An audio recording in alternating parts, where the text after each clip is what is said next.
생소한 말씀이 될 수도 있어요. 아마 성경을 많이 보신 분들은 아실 텐데요. 여기에 지금 보니까 자주 나오는 용어가 뭡니까? 부정하다, 정결하다 이런 얘기가 많이 나오죠. 자, 이 말씀을 우리가 이해하기 위해서는 구약 율법이 이스라엘 백성을 어떻게 정의하는지를 알아야 됩니다. 이 말씀을 보기 전에 제가 간단하게 몇 가지를 설명할게요. 자, 여러분, 구약에서는 사람을, 특히 이스라엘 백성이 아닌 사람들은 이방인이기 때문에 아예 뭐 신경도 안 써요. 그럼 이스라엘 백성 안에서도 세 가지 상태로 구별합니다. 뭔지 아세요, 혹시? 거룩한 자, 정결한 자, 부정한 자. 거룩한 자, 정결한 자, 부정한 자. 이렇게 세 가지 상태로 이스라엘 백성을 설명합니다. 구약 율법이. 거룩한 자 할 때 이 거룩은 뭐예요? 거룩은 맞아요. 먼저는 근데 더 어원을 보면은 구별되다라는 뜻이에요. 그리고 분리되다. 일반 사람들과 다르다 이런 뜻이죠. 거룩은 누구에게만 속한 걸까요? 누구의 용어죠? 하나님께만, 오직 하나님께만 속한 용어입니다. 그러니까 하나님이 거룩한 분이신 거죠. 사람과 구별된 분이다. 그리고 그럼 이스라엘 백성은 어떤 상태냐? 원래는 죄인이죠. 그러나 하나님께서 그들을 출애굽하시고 유월절 어린 양의 피를 통하여 그들을 구원해 주시지 않았습니까? 그래서 하나님께서 이스라엘 백성은 처음부터 정결한 상태로 봐주시는 거예요. 이 정결한 상태. 근데 사람이 이 정결한 상태에서 거룩한 자가 될 수 있나요? 없죠. 못해요. 그런데 한 가지의 방법이 있습니다. 그거는 사람이 할 수 있는 게 아니고 하나님께서 행하실 때 이 정결한 자 중에 거룩한 자가 되는 거예요. 무슨 얘기냐면 하나님께 선택을 받았거나 혹은 하나님의 예배를 위해서 사용되는 사람들, 그 사람들은 거룩한 사람입니다. 그래서 하나님이 택한 사람들이에요. 누구죠? 제사장, 그리고 스스로 하나님께 자기를 드린 나실인, 이런 사람들이 거룩한 자예요. 자, 이스라엘 대부분 사람들은 다 그냥 정결한 자인데 그 중에 몇 명만, 제사장과 나실인만 말하자면 거룩한 자로 여겨주시는 거죠. 하나님이. 너는 거룩한 자야. 그 특별한 몇 명이에요. 근데 거룩한 사람만이 아니고 물건도 거룩해 줄 수 있습니다.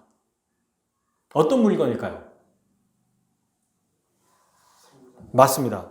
성전에 있는 물건들, 하나님께 속하고 하나님께 예배드리기 위해 따로 구별되어 있는 뭐 번제단이라든지 법궤라든지 물두멍 이런 것들은 다 거룩한 겁니다.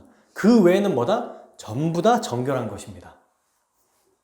자, 그러니까 이제 어떻게 나눠졌어요? 거룩한 자들과 정결한 자들 이렇게 지금 나눠져 있잖아요. 근데 이 정결한 자들이 혹은 거룩한 자들이 계속 그 정결과 거룩을 유지해야 되는데 그렇게 하질 못할 때가 있습니다. 그게 언제냐? 죄를 지었을 때요. 죄를 지었을 때 어떻게 되냐면 정결한 상태에서 부정한 상태가 되는 겁니다. 이게 어떻게 이런 일이 벌어지냐면 어떤 마술적인 힘이 있어서 이 일이 벌어지는 게 아니에요. 정결한 상태에서 부정한 상태로 되는 것은 하나님 앞에 죄를 지었기 때문입니다. 하나님 앞에 죄를 지었기 때문에 부정한 자가 되는 거예요. 자, 그러면 죄를 지었을 때 하나님은 이래 죄 지은 사람을 어떻게 해야 되죠? 그냥 넘어가나요? 아니면 넘어갈 수 없나요? 거룩한 분이니까 넘어갈 수가 없어요. 정결한 것, 죄를 짓지 않은 상태까지는 괜찮은데 부정해져 버리면 하나님이 넘어가실 수가 없어요. 그래서 하나님이 어떻게 하셔야 되냐면 세 가지를 해야 됩니다. 첫 번째, 하나님의 공의를 유지하면서도 이 사람을 살리기 위해서 지금 얘기하는 거예요. 죄 지은 사람에게 벌을 내리면 죽어버리니까 이 사람에게 벌을 내리지도 않으면서도 또 그 사람의 죄를 처리하는 방식, 이 세 가지가 하나님께서 지금 생각하는 방식인데 이게 무엇일까요, 여러분? 거룩한 하나님 앞에 정결한 자들이 부정하게 됐어요. 그럼 다시 부정하게 되면 어떻게 되냐면 그 자체가 하나님께 죄를 범하는 거기 때문에 죽게 되는 겁니다. 그러니까 죄를 지어서 심판받지 않기 위해서 하나님이 이들을 살려야 되는데 살리려면 세 가지의 이 조건을 다 허용해야 돼요. 다 이 조건이 맞아야 돼요.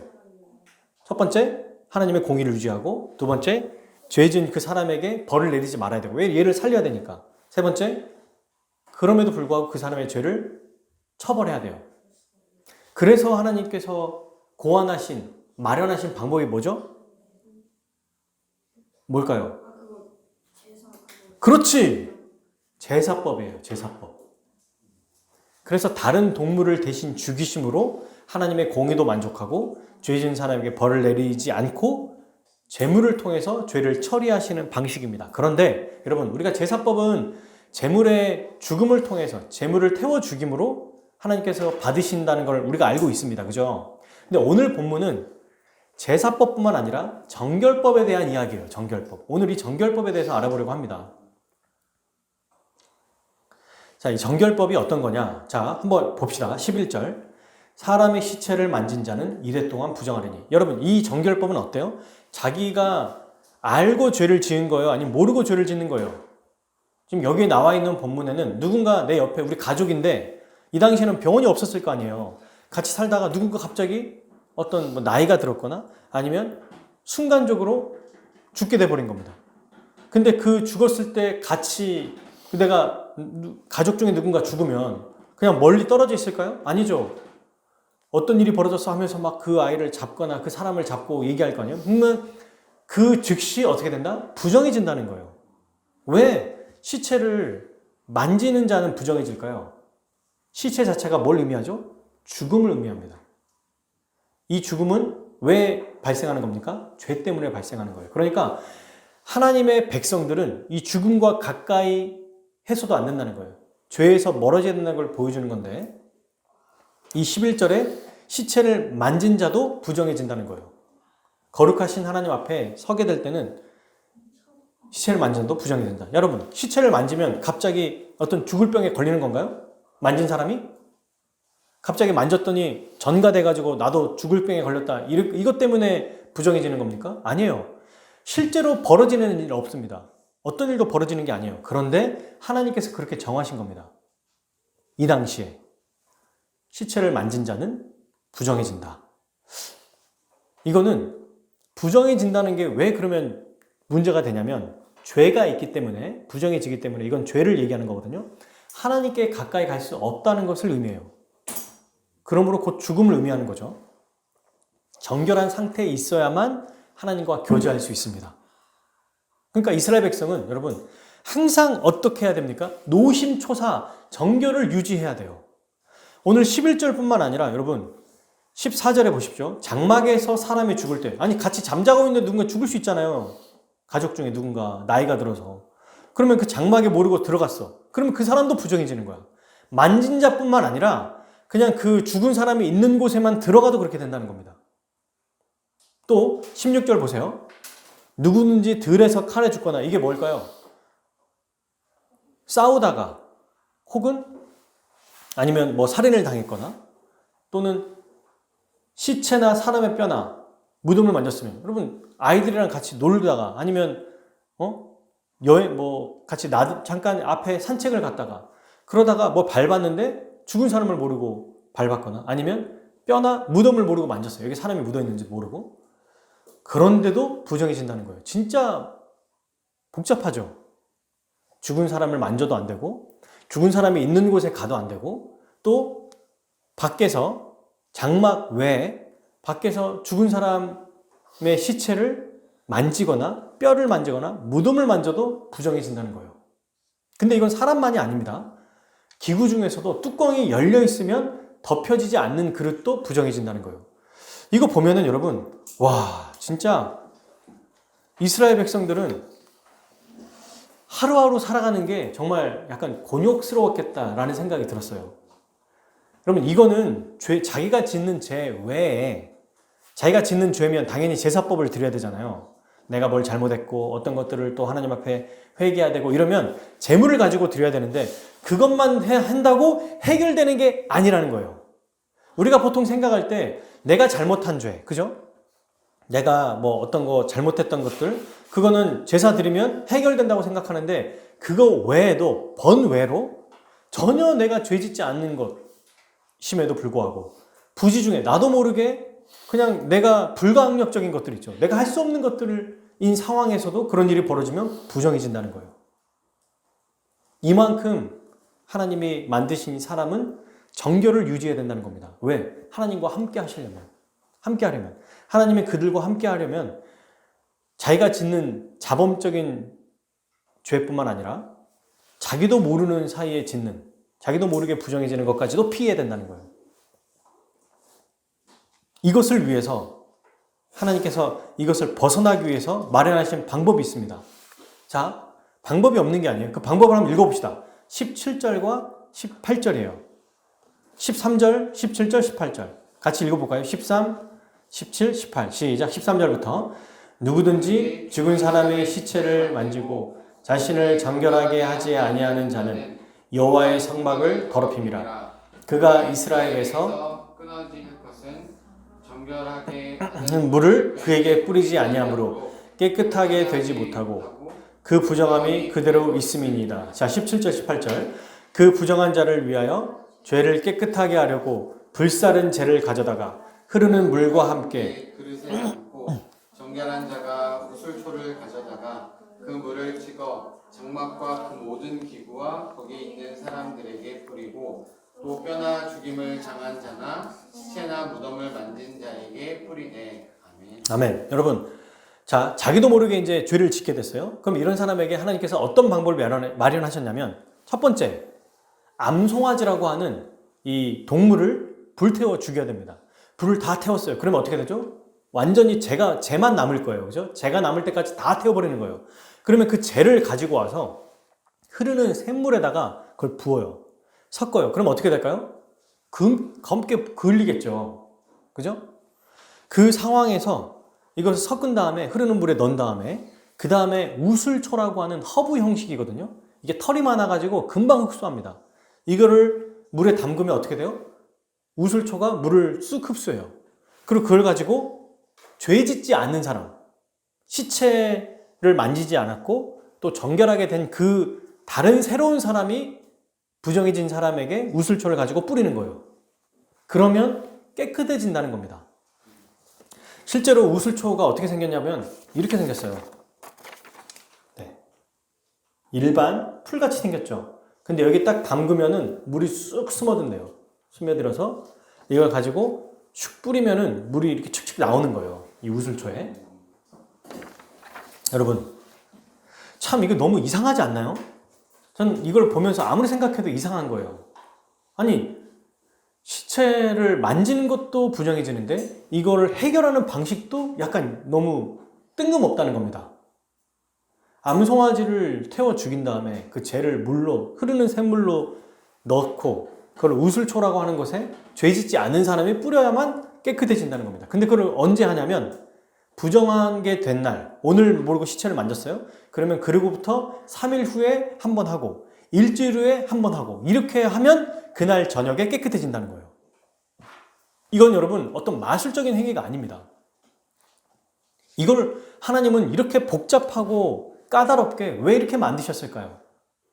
뭘 보여주는 거죠, 이게? 네, 죄의 심각성. 우리의 죄가 또는 우리도 내 스스로 짓는 자범죄뿐만 아니라 인간이 얼마나 하나님 앞에서 연약한 자인지 죄가 얼마나 심각한 것인지 하나하나 다 설명해 놨어요. 그런데 이것은 여러분 보세요. 자, 이 죄를 내가 안 지으려고 해도 안 지을 수 있나요? 가족끼리 같이 살 거 아니에요. 근데 나이가 들어서 부모님이, 할아버지가, 할머니가 돌아가시면 부정해지는 거는 피할 길이 없어요. 그렇지 않습니까? 이건 내가 노력한다고 이룰 수 있는 게 아니에요. 애들이 이제 밖에서, 장막 밖에서, 그러니까 막 축구하고 놀고 막 자기 뛰어다니는데 무덤을 모르고 밟았어. 지금처럼 막 이렇게 무덤 만들어 놓은 게 아니라 그냥 쭉 평범하게 해놨어요.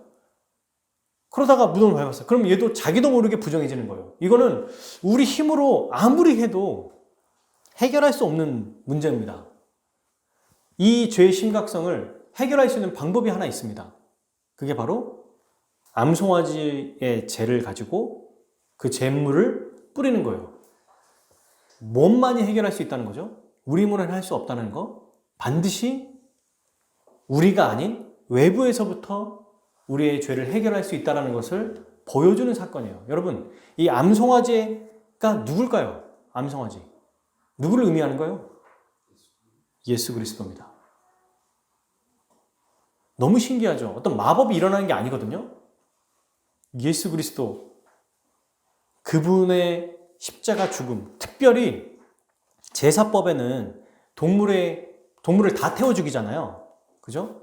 그래서 예수님의 몸 전체를 의미한다고 한다면 정결법에는 제사법의 핵심이 들어가 있어요. 뭐가 들어가 있습니까? 뭘 뿌려요? 암송아지가 태워진 물을 뿌리죠. 물. 그래서 이 물을 우리는 무엇으로 보냐면 예수 그리스도의 십자가 피, 보혈이라고 보는 거예요. 보혈이 뿌려질 때 완전한 죄가 용서되는 것을 의미하는 겁니다. 왜 이렇게 복잡하게 만드셨을까, 하나님은 대체 이때부터. 아니, 그냥 쉽게 설명하면 되는데, 방금 아까 우리 봉환 형제님이 얘기하신 것처럼 인간의 죄의 심각성, 그리고 우리는 아무것도 안 하는 것 같아도 언제든지 죄를 지을 수 있다는 거예요. 여러분, 내 자발적으로 짓는 죄 말고도 우리 마음속에 피어오르는 수많은 악한 생각들, 마음들, 이런 것들이 무럭무럭 계속 자라갑니다. 나도 모르게. 이게 죄인지 몰랐어요. 근데 그런 죄들이 계속 있는 거예요, 우리 마음속에. 이걸 해결할 수 있는 방법이 뭐예요? 우리 힘으로 할 수가 없다는 겁니다. 예수 그리스도의 십자가 보혈만이 해결할 수 있다는 것을 보여주는 겁니다. 그리고 동시에 하나님이 얼마나 거룩하신 분인지 보여주는 거예요. 우리가 자발적으로 죄 지은 것은 알잖아요. 근데 나도 모르게 지은 죄는 내가 알아요, 몰라요? 몰라요. 애들끼리 축구하고 가다가 무덤을 밟았어. 그걸 어떻게 알 거야? 깐난 아이들이 같이 사는 그 집에서 할아버지가 나이가 드셔서 증조 할아버지가 돌아가셨어요. 이 아이도 부정해지는 거예요. 그 아이가 무슨 잘못을 했습니까? 이만큼 우리는 비참한 상태에 있다는 겁니다. 이렇게 비참한 상태에 있다는 거예요. 우리가 뭘 해도 우리는 죄에서 벗어날 수가 없어요.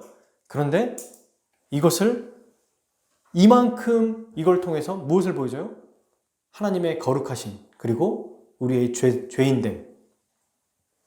그러면서 동시에 암송아지를 대신 죽이고 물을 뿌림으로 살려주시는 그 은혜를 보여주는 겁니다. 이때부터. 우리가 보통 제사만 생각하는데 오늘은 이 정결법에 대해서 우리가 잘 기억했으면 좋겠어요. 부지 중에 나도 모르게 죄를 지었을 때에도 이것은 나도 몰랐는데 뭐 어떻게 합니까? 라고 핑계거리가 되지 못한다는 겁니다. 안 돼요, 그것도.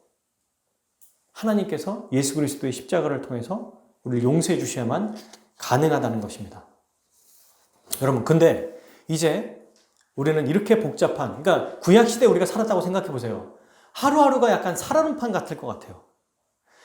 내가 잘못을 했어요? 그러면 내가 잘못한 그 죄의 값 때문에 우리 집에 있는 재산이 점점점 없어져. 왜? 우리 재산은 다 가축이거든요. 소, 양, 그 다음에 염소, 집비둘기, 산비둘기, 곡식, 이런 것들을 통해서 하나님께 갚아야 되거든요. 그러니까 그럼 지금 우리가 회개하는 거랑은 질적으로 달라요. 회개의 대가가 있죠. 내 재산을 드리는 거예요. 하나님 앞에. 다 하나님의 것인데, 그러니까 그만큼 계속 죄를 짓는다면 부자가 아닌 이상 집이 거덜나지 않겠습니까?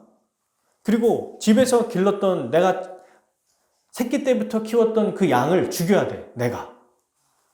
토막을 내가 내야 돼. 이거 얼마나 힘들어요. 피비린내가 진동할 거고, 모든 사람들은 그러니까 그냥 마치 도살장에 사는 것 같을 것 같아요. 매일 거길 가야 되니까. 그런 죄뿐만 아니라 이제 해결됐어요. 아유, 이제 죄가 해결됐다 하고 하나님 감사합니다 하고 장막에 딱 들어갔는데 누군가 죽었어. 또 일주일 동안 부정해지는 거예요. 이게 정결법이 이 중에 하나인 거지 이것만 다가 아니에요. 여러 가지가 또 있습니다. 나병이나 또 우리 여성들의 어떤 생리, 또 남성들의 어떤 사정, 이런 여러 가지가 레위기에도 나와요. 이 정결법이, 그런데 여러분, 이런 것들은 우리 존재 자체가 우리 스스로도 하나님 앞에 떳떳하지 못한다는 것, 하나님 앞에 받아들일 수 없다는 것을 또한 보여주는 거죠. 뭘 해도 십자가의 은혜가 아니면 불가능하다는 거예요. 이렇게 빡빡한 것, 여기에 있다고 우리가 이때 살았다고 생각해 보십시오. 하루하루가 정말 어떻게 살까? 그런데도 하나님은 이걸 요구하십니다. 왜? 우리를 사랑하시면서도 그분의 거룩을 유지하셔야 되니까. 근데 신약 시대인 지금은 우리가 제사법과 정결법을 우리 하나님 앞에 드립니까? 안 드립니까? 제사법을 해요? 정결법을 하나요? 안 해요. 왜 안 하죠? 예수 그리스도가 모든 율법의 요구를 전부 다 성취하셨기 때문입니다. 자기의 몸을 들이시고 피를 다 흘려 죽이심으로. 그래서 예수님의 피를 뭐라고 말해요? 보배로운 피, 보혈. 그래서 그 피에 뭐가 있다? 능력이 있다라고 말하는 거죠. 이게 정결법과 굉장히 많이 밀접되어 있죠. 그의 피의 능력이 우리가 부지중에 우리의 존재 자체를 완전히 바꿔버리기 때문에 완전히 우리를 새롭게 해주신다는 겁니다. 근데 이 모든 것이 하나님의 계획이었어요. 제사법과 정결법이 잘 하고 있다가 어느 날 갑자기 예수님이 오셔서 폐지한 게 아니라 창세전부터 계획된 겁니다. 그러면 왜 있는 거냐? 정결법과 제사법은 바로 예수님의 피의 능력이 얼마나 대단한 건지를 시각적으로 보여주는 거예요. 여러분 생각해 보세요. 동물을 태워 죽인 그 잿덩어리, 그냥 그 재 있잖아요. 재를 물에 부은 다음에 이런 그냥 풀떼기로 뿌린다고 무슨 죄가 없어지냐고. 그게 말이 됩니까? 근데 그걸 보여주는 거예요. 우리에게도. 시각적으로 보여주는 거예요. 예수 그리스도가 우리 눈앞에 십자가에서 죽으셨다는 것을 보여줌으로 우리의 죄가 완전히 거기 그 십자가에서 전부 다 용서되었고 완전히 깨끗하게 되었다는 것을 보여주는 겁니다. 이걸 우리에게 보여주는 거죠. 그러니 여러분, 구약은 지금도 우리에게 유익해요. 이 구절이 제가 왜 골랐던 거냐면 굉장히 생소하고 뜬금없잖아요. 그런데 우리가 내가 열심히 죄 짓지 않으려고 노력하는 것뿐만 아니라 나도 모르게 스물스물 올라오는 이 악한 죄, 악한 생각, 이 악한 마음들도 하나님은 그것을 지켜보지 않는다는 겁니다. 근데 그것도 해결하는 방법은 어쩔 수 없잖아요. 뭐 내가 이렇게 됐는데가 아니라 그건 역시 그리스도의 십자가 보혈로만이 해결할 수 있고 처리할 수 있는 문제다. 우리의 전 존재, 모든 것들은 다 그리스도의 십자가 보혈로 완전히 깨끗해진다는 것을 보여줍니다. 근데 이렇게 말하는 것만이 아니라 실제로 이 민수기의 말씀을 통해서 보면은 얼마나 이게 정말 복잡한지 알게 되죠. 암송아지를 데리고 와서 태워요. 얼마나 태울까요? 1시간이면 탈까요? 오래 걸릴걸요? 지금같이 화력이 좋은 것도 아니고 오랫동안 걸려요. 그럼 그게 다 태워져서 완전히 제가 될 때까지 태워요. 그거를 이제 가지고 와요. 흐르는 샘물에 붓습니다. 그 다음에 우슬초를 뜯어와서 가지고 와요. 그리고 자기가 못해, 그거는. 자기 힘으로 자기를 뿌리면 안 돼요. 부정한 자가 부정한을 뿌릴 수 없어요. 전혀 부정해지지 않는 자, 정결한 자가 와서 뿌려줘야 됩니다. 그럼 여러분, 내가 오늘은 정결해졌지만 또 내일은 내가 부정해질지 모르는 거거든요. 사람이 중요한 게 아니라 그 암송아지의 죄를 통해서 물을 통해서 뿌림을 받은 자가 깨끗해진다라는 것. 이게 여러분 우리 하나님께서 우리에게 보여준 그분의 사랑이고 또 그분의 은혜입니다. 이걸 우리는 예수님을 통해서 아주 분명하게 알 수 있어요. 정말 분명하게 알 수 있어요. 그 모습을 한번 우리 실제 생생하게 우리가 이미 한번 찾아봤지만 한번 생생하게 한번 찾아보겠습니다. 마가복음 1장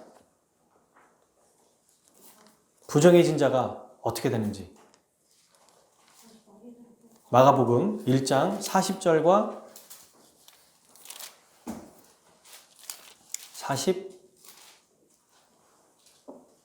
42절까지 보겠습니다. 자, 읽어볼게요. 한 나병 환자가 예수께 와서 꿇어 엎드려 간구하되 원하시면 저를 깨끗하게 하실 수 있나이다.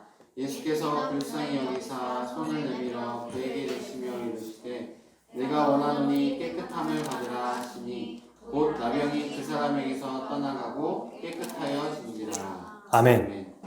여러분, 여기 지금 읽은 이 구절과 자, 암송아지의 재의 물을 타서 뿌린 거와 차이가 하나 있습니다. 뭘까요? 자, 제가 한번 예를 들어 힌트를 드릴게요. 암송아지의 재를 가지고 섞인 그 물에 우슬초를 뿌리면 부정한 자가 어떻게 된다고 그랬어요? 정결하게 된다고 그랬죠. 맞나요? 근데 모형이 아니라 실체가 왔어요. 진짜 실체가 왔어요. 하나님이신 그분, 하나님의 아들이신 그분이 이제 왔습니다. 이 땅에. 신약 시대가 됐어요. 그리고 암송아지의 재를 의미하는 그 실체이신 예수님이 오셔서 나병 환자는 진짜 부정해진 자 아닙니까? 이미 너무 부정한 자예요. 근데 이 사람에게 예수님께서 이들을 불쌍히 여기고 그를 만졌더니 어떻게 됐어요? 정결하게 됐습니까? 그 이상이 됐습니까? 그 이상이 되었습니다. 정결을 넘어서 버렸어요. 깨끗하게 돼서 거룩하게 돼버리는 거예요. 이게 신약 시대에 예수님을 믿는 자들의 특권인 겁니다. 여러분, 그래서 이렇게 돼 있어요. 데살로니가 전서 4장 7절 한번 찾아볼까요? 정말 그런지. 데살로니가 전서 4장 7절.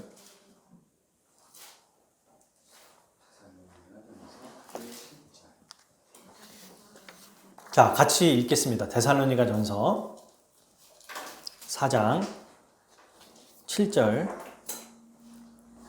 보겠습니다. 시작. 하나님이 우리를 부르심은 부정하게 하심이 아니라 어떻게? 거룩하게 하심이니. 아멘. 정결해진 자 정도로 끝나는 게 아니고 완전히 거룩한 자가 되는 겁니다. 여러분, 이게 바로 구약 시대의 사람들과 신약 시대에 우리가 가진 특권인 거예요. 진짜 구원자 예수 그리스도를 믿는 자는 하나님의 선택하신 제사장과 나시린만이 받을 수 있는 거룩함의 특권을 거저받는 겁니다. 정결한 자 정도가 되는 게 아니에요. 부정해지더라도 그리스도 안에 있기 때문에 완전히 새로워져 버려요. 완전히. 근데 여러분, 제사장도 부정해지거든요. 죄를 지으면. 그래서 자기를 위해서 제물을 드립니다.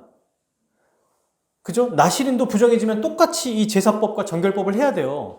그런데 이들조차도 거룩함을 유지하기 위해서 계속해서 제사를 드려야 되는데 우리는 예수 그리스도를 믿는 그 순간 완전히 새롭게 되어버렸다. 완전히 깨끗해져 버렸다. 완전히 거룩하게 되었다. 이것을 우리가 기억해야 됩니다. 그래서 십자가의 보혈의 피가 우리를 거룩한 성도로 만들었어요. 여러분, 이거는 제가 이렇게 설명하는 게 옳을 거예요. 경험으로 알 수 있는 게 아니에요. 믿음으로만 알 수 있는 겁니다. 다시, 십자가로 우리가 거룩하게 되었다. 이것은 구약 성경과 말씀을 통해서 알고 이해하고 그것을 믿는 것이지, 이걸 믿는 순간 갑자기 뭔가 몸이 막 새로워지고 힘이 막 생기고 이렇지 않아요. 체험적으로 이해할 수 있는 게 아니라는 거예요. 이건 믿음의 영역입니다. 이스라엘 백성을 통해서 말도 안 되는 거죠. 그거 뿌린다고 거룩해진다고? 근데 예수 그리스도를 믿으면 거룩해진다는 거예요. 그래서 여러분, 우리는 더 이상 어떤 존재냐?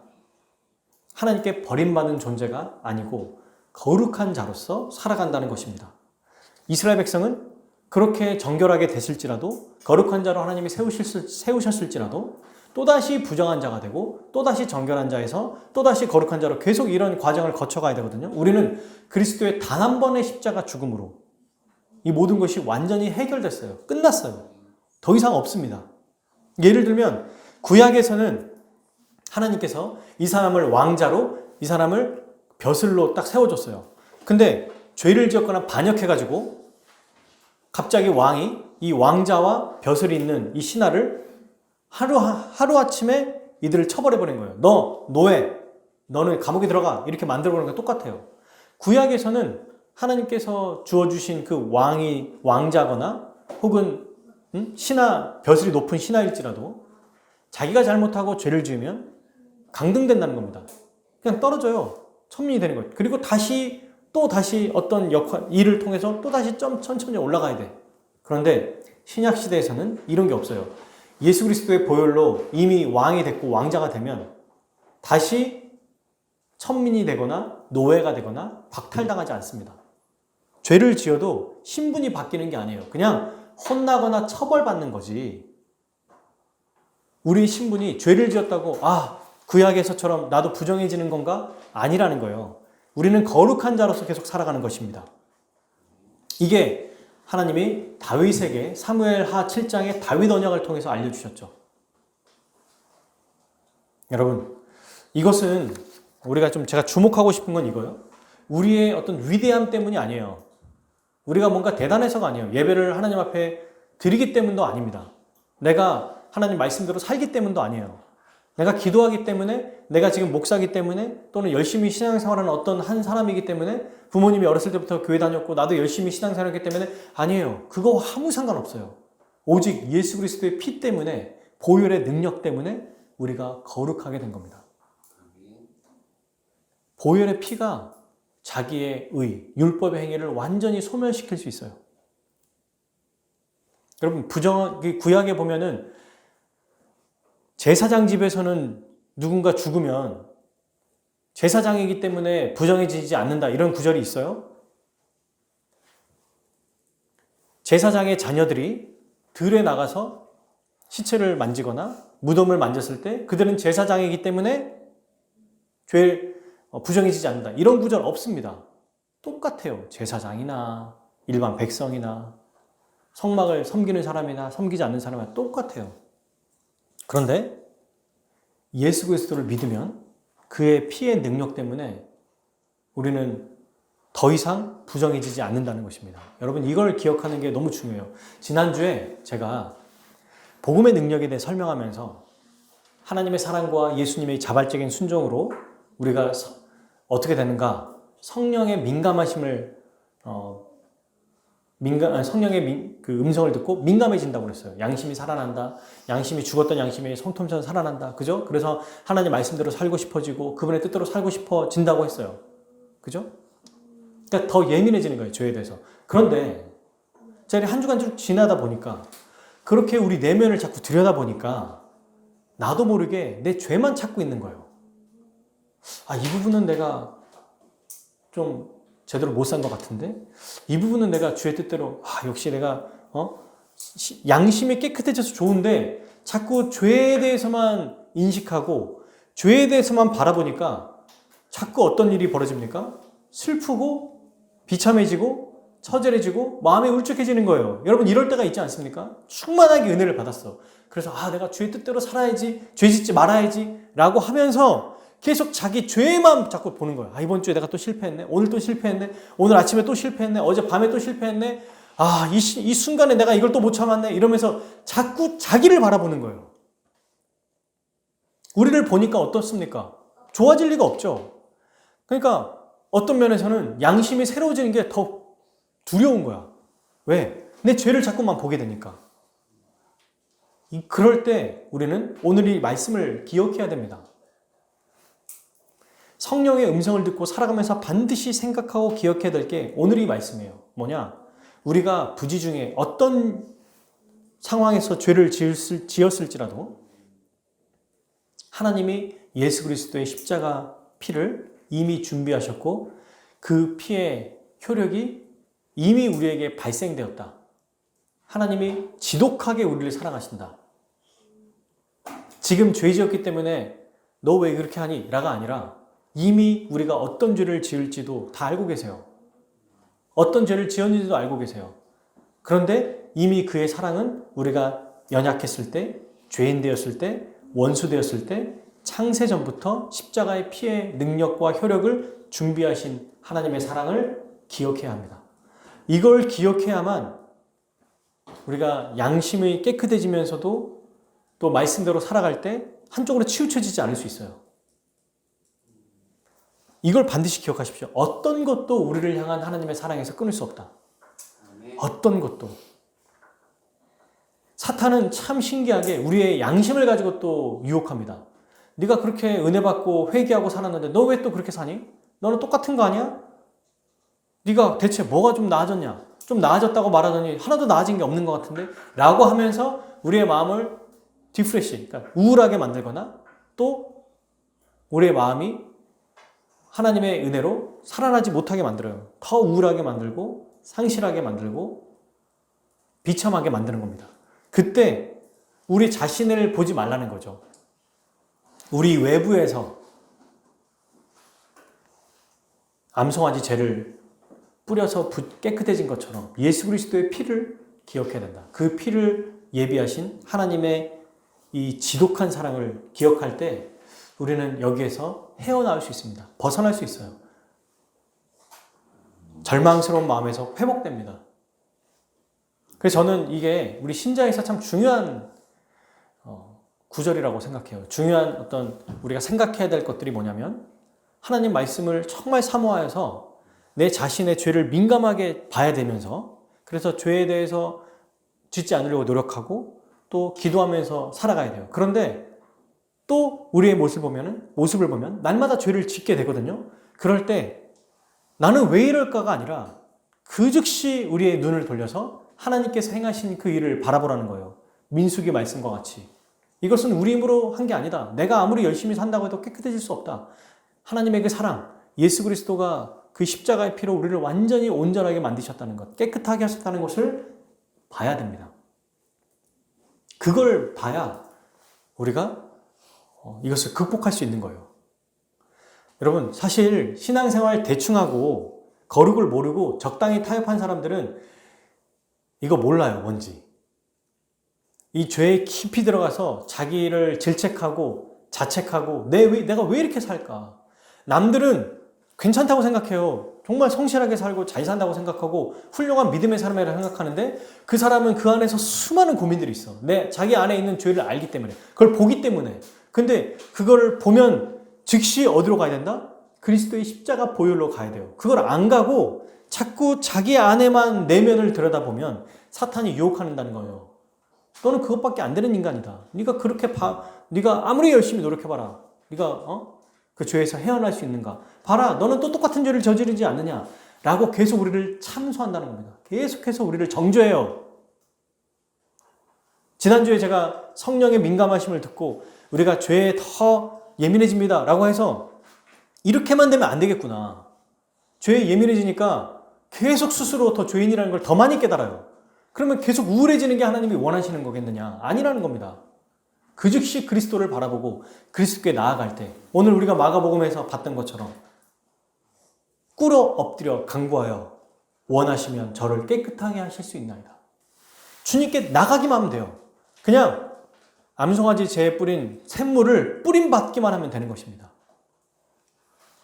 그럴 때 다시 우리는 회복하고 일어설 수 있습니다. 여러분, 이 과정 이미 우리가 부정해졌다, 죄를 지었다라고 해서 이것도 여기서 해결해 보려고 자기 의를 또 활용할 수가 있어요. 이걸 조심해야 돼요.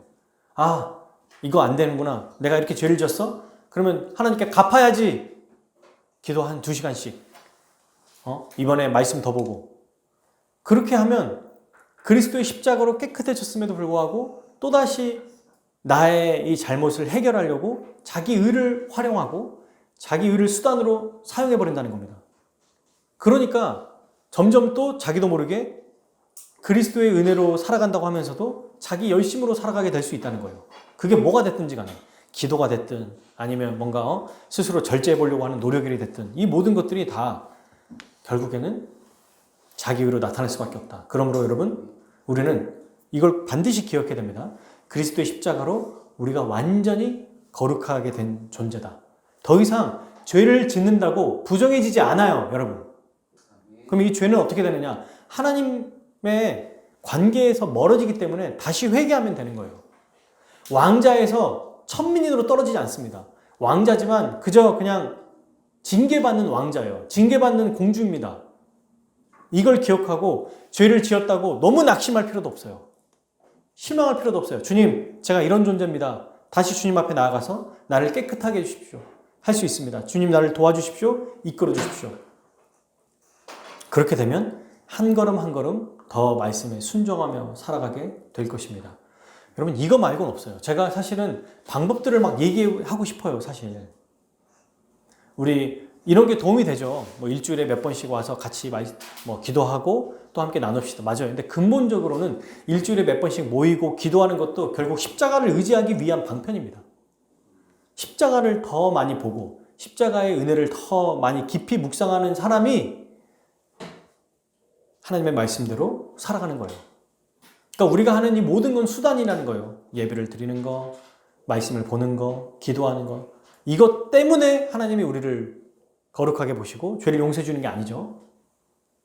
신앙이 열심히 있는 사람일수록 자꾸 오해할 수 있어요. 내가 열심히 하기 때문에 하나님이 나를 그래도 다른 사람보다는 조금 더 예쁘게 봐주시지 않을까? 아니에요. 다 똑같아요.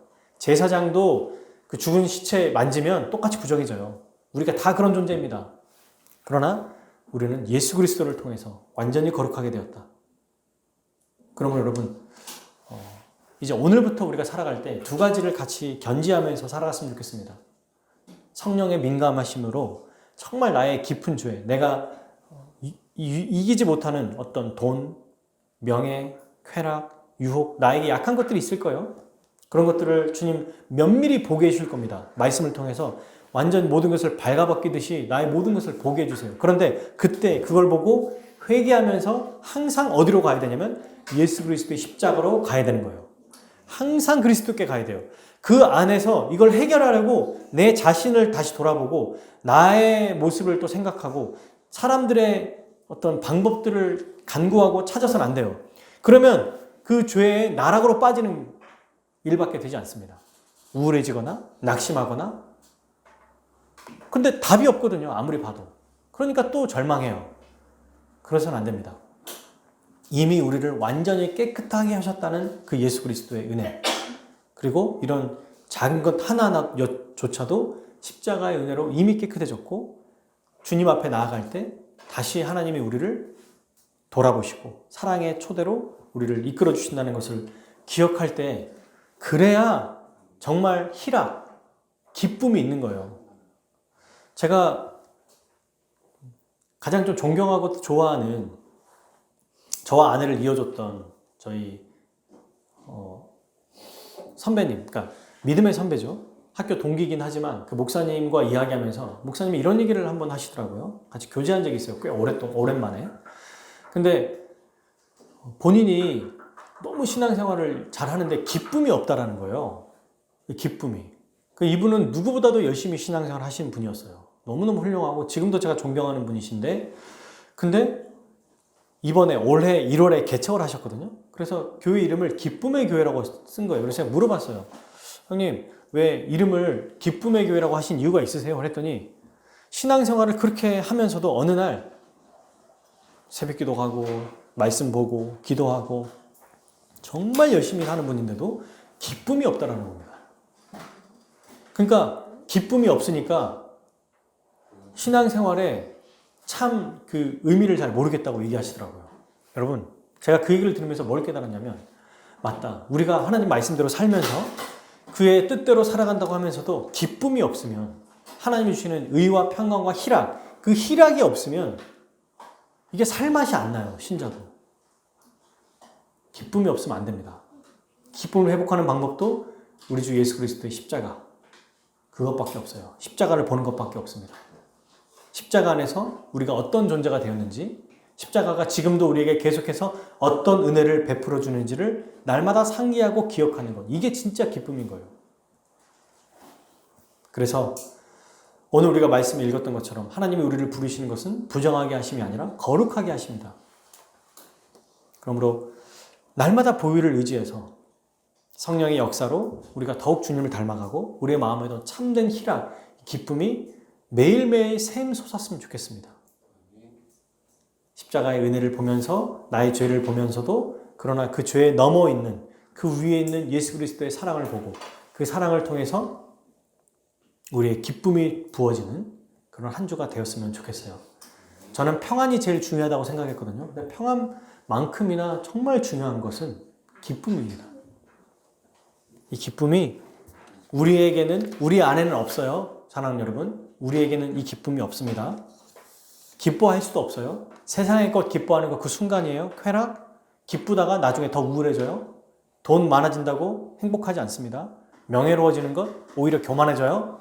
오직 하나님께서 그리스도를 통해 주시는 하나님의 지독한 사랑을 알게 될 때, 그리스도의 정말 끔찍한 자기를 내어주는 그 십자가 보혈의 이 사랑을 알게 될 때 우리는 참된 기쁨이 주어질 것입니다. 정말 그래서 우리가 지난주부터 복음의 능력을 봤는데요. 이 복음의 능력은 영원히 우리를 깨끗하게 하실 뿐만 아니라 지속적으로 기쁨을 더하게 해주시고 그리고 우리를 평강 가운데 살게 해주신다. 이것을 기억하면서 이번 한 주도 정말 거룩한 자로서 날마다 거룩하게 살아가는 우리 모든 하나님의 백성들 되기를 주님의 이름으로 축복합니다.